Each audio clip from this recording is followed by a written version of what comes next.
चारों आश्रमों की चर्चा जो आपके ब्राह्मण ग्रंथों, उपनिषदों, आरण्यक में, साथ साथ में मनुस्मृति और आपका बहुत सारे ऐसे ग्रंथ हैं जहाँ पर इन आश्रमों का उल्लेख मिलता है। और आश्रमों की बात करें तो यह आपके जो है वैदिक काल से आज तक वर्तमान में चले आ रहे हैं। और इन आश्रमों की बात करें तो आपको पहला पता होना चाहिए, पहला है आपका जो है ब्रह्मचर्य आश्रम। कौन सा है? ब्रह्मचर्य आश्रम है।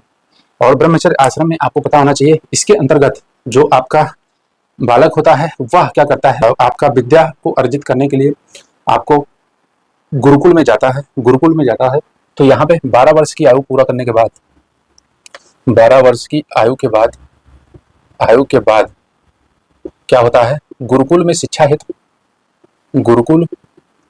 में शिक्षा हेतु जाया जाता है। अगर बात करें तो यहाँ पे 25 वर्ष की आयु तक इस आश्रम का पालन किया जाता है और विद्या आदि का अध्ययन किया जाता है गुरुकुल में रहकर। इसमें गुरु के पास रहकर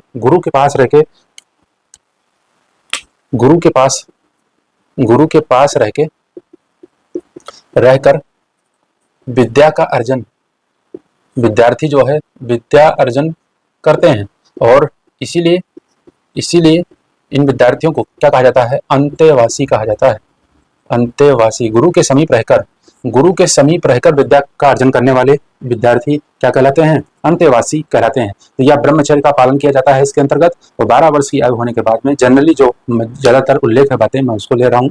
तो 12 वर्ष की आयु के बाद और 25 वर्ष की आयु तक इस ब्रह्मचर्य आश्रम का जो है पालन किया जाता है, विद्या आदि का अध्ययन किया जाता है। गुरुकुल में रहकर विद्यार्थियों को क्या कहा जाता है? अंतेवासी कहा जाता है।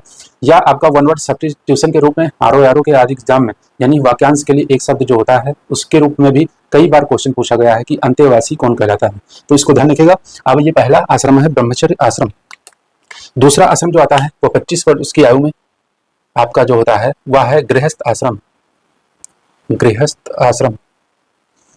गृहस्थ आश्रम 25 वर्ष की आयु में जो है संतानों उत्पत्ति साथ में यज्ञ आदि करने के लिए, इसमें ध्यान रखिएगा, संतानों उत्पत्ति एवं यज्ञ आदि करने के लिए इस आश्रम का पालन किया जाता है। इस आश्रम का पालन किया जाता है।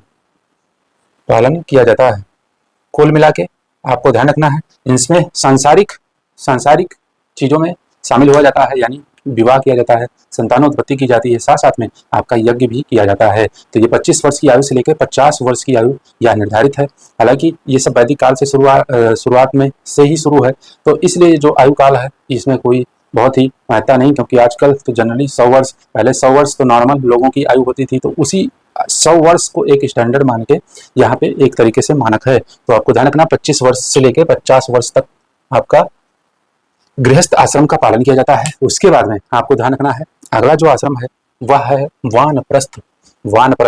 वही वानप्रस्थ जिसके अंतर्गत आपको ध्यान रखना है आरण्यक ग्रंथों का जो है लिखा गया, उसी वानप्रस्थ आश्रम की यहाँ पे बात हो रही है। तो वानप्रस्थ आश्रम के दौरान ही आरण्यक ग्रंथों को लिखा गया है, इसीलिए हमने इन आश्रमों के 4 आश्रम हैं, आपको ध्यान रखने हैं।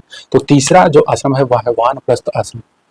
वानप्रस्थ, इस आश्रम की बात करें तो यहाँ पे आपको ध्यान रखना है 50 से लेके 75 वर्ष की आयु तक क्या करना है, आपको ध्यान रखना है वनों में जाके, गुरु के समीप रह के वेद आदि का अध्ययन करना है। वेद आदि का अध्ययन करना है। इसमें ध्यान रखना है कि सपत्नीक भी हो सकता है, यानी पत्नी के साथ भी रह के, लेकिन पत्नी के साथ रहने पे आपको कठोर व्रत का पालन करना होगा। यह जो आश्रम है, इस आश्रम के दौरान कठोर व्रत का पालन किया जाता है।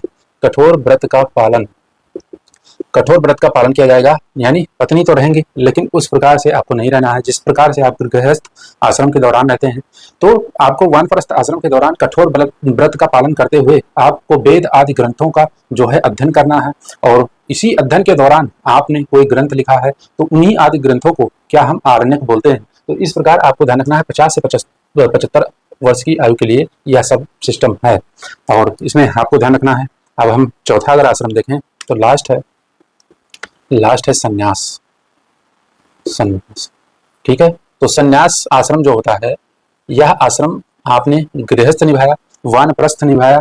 वानप्रस्थ में सपत्नीक बच्चे भी साथ में हो सकते हैं, लेकिन कठोर व्रत का पालन करना है। लेकिन संन्यास आश्रम के दौरान आपको क्या 75 वर्ष की आयु के बाद आपको क्या करना है, समस्त सांसारिक चीजों का त्याग, सांसारिक या भौतिकवादी चीजों का त्याग, भौतिकवादी संसाधनों का त्याग,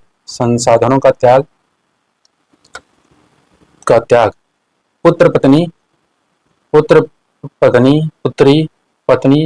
आदि को त्याग कर आपको जाना है संन्यास की तरफ, त्याग कर संन्यास का धारण करना है। वानप्रस्थ के दौरान त्यागना नहीं, वानप्रस्थ के दौरान साथ भी जा सकते हैं, या कुछ समय के लिए आप जो है बिना पत्नी और बिना बच्चों के आप वानप्रस्थ आश्रम का पालन कर सकते हैं। इस दौरान वेद आदि ग्रंथों का अध्ययन कर सकते हैं, कोई ग्रंथ है तो उसको लिख सकते हैं, आदि कुछ भी कर सकते हैं वानप्रस्थ के दौरान। और इसमें आपको कठोर व्रत का पालन करना होता है।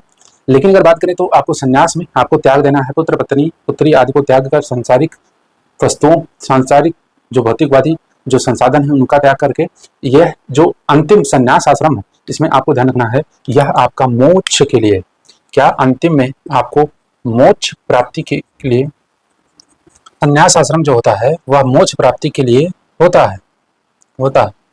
तो इस बात को ध्यान रखिएगा। अगर बात करें तो मनुस्मृति के अनुसार कोई भी सन्यासी रुक ठहर नहीं सकता, वह सिर्फ वर्षा के समय ही कहीं पे एक स्थान पे रुक सकता है, अन्यथा सन्यासी को निरंतर चलते रहना चाहिए। ठीक है, इस बात को ध्यान रखिएगा। और वही मिताक्षरा ग्रंथ की बात करें तो उसमें कहा गया है कि एक सन्यासी किसी वर्षा के दौरान भी अधिकतम एक स्थान पर 2 मास से ज्यादा अधिक नहीं रुक सकता। यानी आपको सन्यासी को निरंतर चलते रहना है, और संन्यास आश्रम के दौरान 75 वर्ष की आयु पूरा करने के बाद संन्यास आश्रम का जो है पालन करना चाहिए। समस्त सांसारिक या भौतिकवादी संसाधनों का त्याग करके, पुत्र पत्नी आदि को भी त्याग करके संन्यास की तरफ चलना चाहिए। और अंतिम समय में अपनी मोक्ष प्राप्ति का एकमात्र जो साधन है वह संन्यास आश्रम है। तो इसको ध्यान रखिएगा, इंपॉर्टेंट है ये चारों आश्रम। और आश्रमों को बताना जरूरी इसलिए भी था क्योंकि वानप्रस्थ आश्रम के दौरान ही आपके आरण्यक ग्रंथों की रचना की गई। तो आई होप आप सबको समझ आ गया होगा।